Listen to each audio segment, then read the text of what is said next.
आदिवासी के बाद बीजेपी की अब दलित वोट बैंक पर नजर। बिरसा मुंडा के बाद बीजेपी को याद आए संत रविदास। बीजेपी बनाएगी संत रविदास का भव्य मंदिर। अयोध्या में राम मंदिर के लिए चंदा जुटाने के बाद अब सागर में रविदास मंदिर के लिए चंदा जुटाएगी बीजेपी। हर घर में ईंट, पत्थर और चावल चंदा कर हर गांव से एक मुट्ठी मिट्टी लेगी बीजेपी। मंदिर निर्माण के लिए 100 करोड़ के बजट का प्रावधान।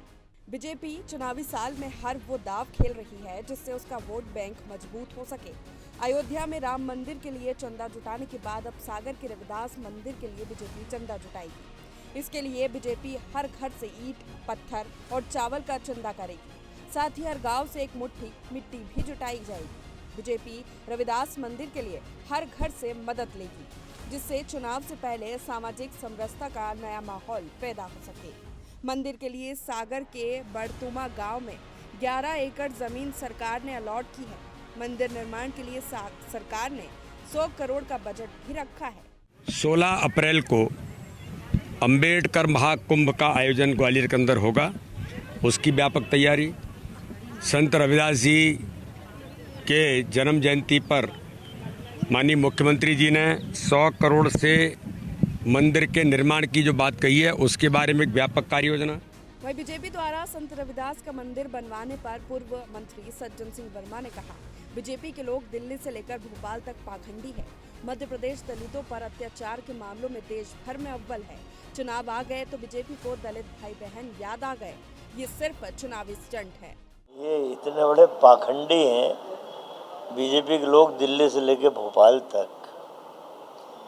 अभी आदिवासी भाई बहनों पे डोरे डाले थे। 2.5 लाख आदिवासी भाई बहन इकट्ठे करके मोदी साहब को लेके आए थे।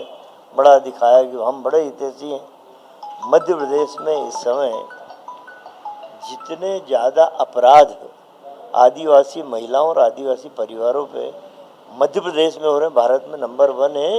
ये उनकी खुद की गृह विभाग की रिपोर्ट है भारत सरकार की। बीजेपी 14 अप्रैल को भीमराव अंबेडकर जयंती पर मंडल स्तर पर कई कार्यक्रम करने जा रही है। इसके बाद 16 अप्रैल को ग्वालियर में दलितों का बड़ा सम्मेलन होगा। इसका आयोजन बीजेपी अनुसूचित जाति मोर्चा करेगी। इस सम्मेलन में ग्वालियर, चंबल सहित पूरे प्रदेश भर के अनुसूचित जाति वर्ग के लोगों को बुलाया जाएगा। सम्मेलन में बीजेपी सरकार द्वारा दलितों के लिए चलाई जा रही योजनाओं के बारे में जानकारी दी जाएगी।